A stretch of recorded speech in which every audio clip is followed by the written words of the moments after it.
The member for Durack. Thank you, Mr Speaker. My question is to the Minister for Foreign Affairs. Will the Minister explain how the China-Australia Free Trade Agreement and other free trade agreements will provide benefits in the form of jobs and growth in the economy? Are there any threats to the realisation of these benefits? I call the Minister for Foreign Affairs. Thank you, Mr Speaker, and I thank the member for Durack for her question. For her electorate, like many in Western Australia, has a strong agricultural sector where produce is grown and exported to China. And West Australian agricultural businesses, indeed exporters across the country, stand to gain enormously from the free trade agreement with China, for it will remove significant barriers to Australian agricultural exports across a range of products including dairy, beef, lamb, wine, horticulture, barley and seafood in particular.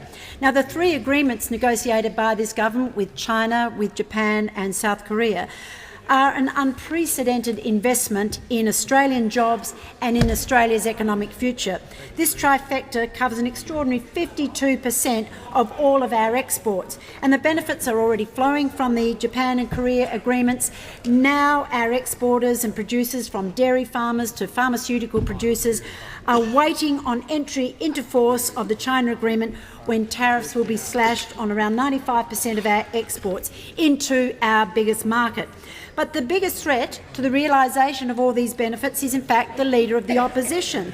He has a history of saying one thing privately and another thing publicly. He double deals on free trade agreements.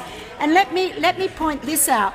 As a trade union boss, the Leader of the Opposition led the calls for Australia to deny China market economy status. Now, that is an essential precondition for free trade agreement negotiations, and the trade union leader was leading the calls against China as a market economy. And then on coming to office, Labor terminated the funding that had been allocated by the Howard government to continue trade negotiations with China.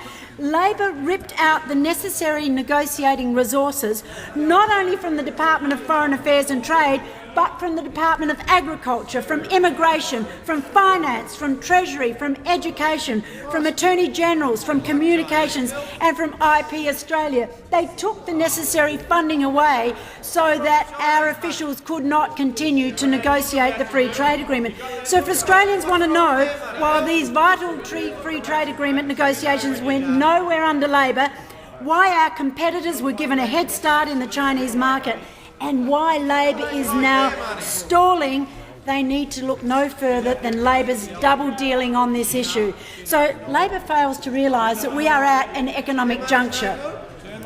Choose the free trade agreement, back the free trade agreement, and Australia will prosper. There will be more jobs, more economic growth.